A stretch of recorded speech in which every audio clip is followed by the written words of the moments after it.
the next big thing that's coming is obviously going to be this self-reinforcement learning, it's the self-learning of these models. How do you deal with the compute of that? Because it feels like that's going to be another step change in the amount of compute we need or the efficiency. Yeah, I mean, I do think the self-learning is a big piece, but it actually is a little bit, I think it's a little bit different because like you mentioned, you go to everyone, when you say, well, I only cost me $200 a month, that's because for you, everyone on the planet is using the same model, right? Like everyone's right, it's the same one. The self-learning thing gets a little bit interesting because you start to think to yourself, like, is it the same single model changing all the time? And is that something that you actually want? Like we like to have our controllability of what we have. We can place this AI in the system and it'll act a certain way.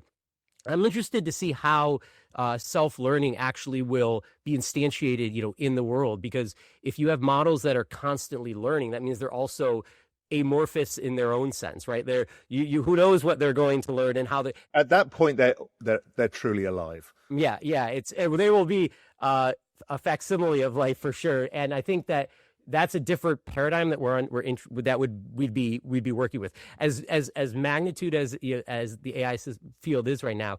You still are in the traditional sort of business SaaS, subscription model. Like it's the same business plan as, getting Photoshop or something, right? Like you could do more, but it's the same one. Under that paradigm, things could get a little bit different. I think that's where the world's eventually going, but there's still this will be one of these things where, quickly then suddenly kind of, and how it changes the world.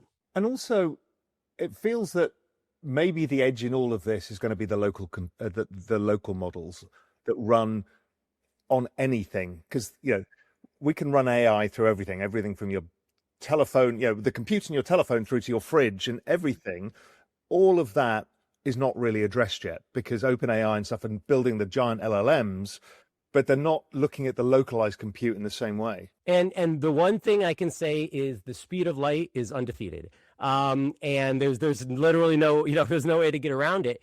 And that the speed of light directly translates to latency, right? And so if you are, that's why even for Tesla and these autonomous car systems, they have to have the compute local on there because they're making sub-millisecond inferences. And so that's certainly something that I think in the future, once robotics really gets in, that's going to be the thing that kind of brings it out to the masses, because you're not going to be able to have it going to the cloud at every moment to make every decision. So there's going to be some mix of local compute versus these giant centralized GPU clusters that are serving GPT-5 to you right now.